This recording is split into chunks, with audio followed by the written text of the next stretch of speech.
Hello, this is Father Kubicki on this second Sunday of Lent, and I know that the first reading at Mass today has caused many people a lot of problems over the years. It's the story of how Abraham took his son Isaac, and in obedience to God's will, was prepared to sacrifice him on an altar. But God sent an angel to intervene and save the boy.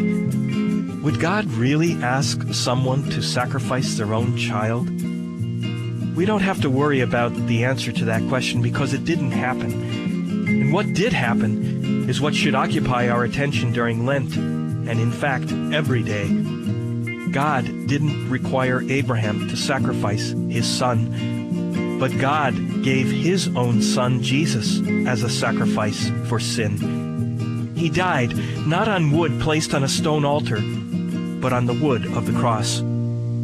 This is the meaning of what's perhaps the most quoted gospel verse, John 3:16. For God so loved the world that he gave his only Son, so that everyone who believes in him might not perish, but might have eternal life.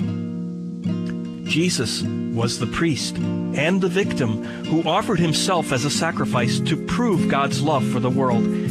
As St. Paul wrote to the Romans, "For Christ, while we were still helpless, yet died at the appointed time for the ungodly." God proves his love for us in that while we were still sinners, Christ died for us.